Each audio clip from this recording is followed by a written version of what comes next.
Vice President Biden says the Obama administration's fight against the Second Amendment isn't over. It's just taking a back seat for a while to immigration reform. Talking to a group of religious leaders yesterday, the vice president insisted that gun control will be taken up again, most likely after the summer. The Obama administration may not have the political capital right now, nor the votes to pass gun control, but that's not stopping them from mounting a brand new push for gun control later. But one guy isn't waiting, and this is that guy, Mayor Michael Bloomberg. He has a lot of resources to push his own personal anti-gun agenda. American oligarch Michael Bloomberg's group, Mayors Against Illegal Guns, it really should be called Mayor Against Illegal Guns. There are a few who are with him, but it's all about his money in that group.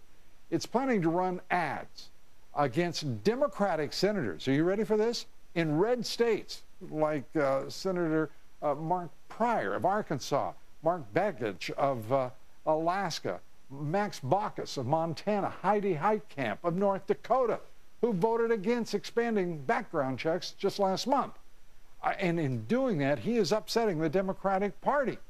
Mayor Bloomberg is ignoring pleas by Democratic leaders like Senate Majority Leader Harry Reid to just back off. Don't do it, because Bloomberg's campaign could help the Senate fall into Republican hands next year. He told Reid and the others to stuff it. He's going to spend his money, and he's going after him. And that's where we are in the politics behind gun control to this moment. And we'd like to share some facts with you on gun violence. And the politicians who are listening, listen good, because the Justice Department today released a special report on firearm violence. And you're not going to hear a lot about this report from President Obama. You're not going to hear a lot about it from Biden or anybody else, nor Bloomberg for that matter. Get ready for this. Handgun homicides are down 39% from 1993 to 2011. Think about it. I mean, that's an extraordinary. That sharp decline extends to our schools.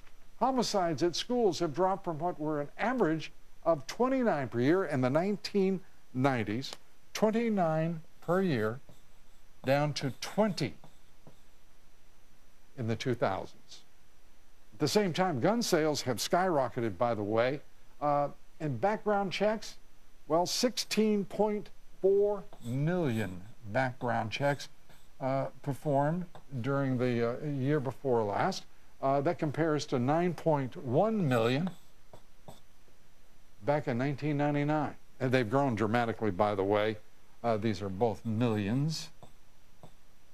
They've grown dramatically last year. And fewer than 1%, by the way. 1%. 1% are state prison inmates who used a gun when they committed their crime. They didn't obtain their firearms at gun shows. 1% did.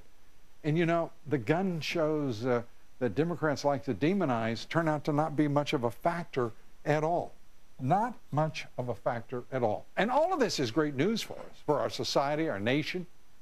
But it's not such great news for those who want to constrain our rights to bear arms, who want to restrict our Second Amendment rights. And that makes us think.